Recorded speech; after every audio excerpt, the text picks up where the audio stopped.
دعا قبول ہونے کا وظیفہ۔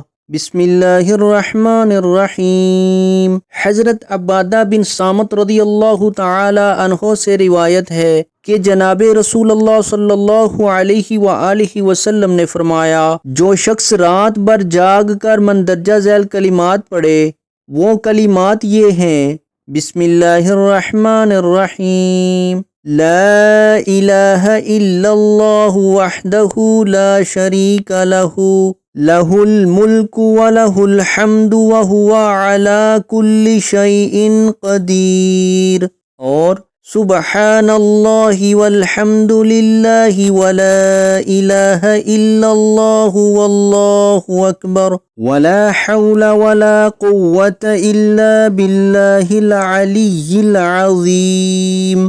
پھر اللہم اغفر لی کہے تو اسے بخش دیا جاتا ہے، یا دعا مانگے تو دعا قبول کر لی جاتی ہے۔ پھر اگر وضو کر کے نماز پڑھے تو اس کی نماز قبول کی جاتی ہے۔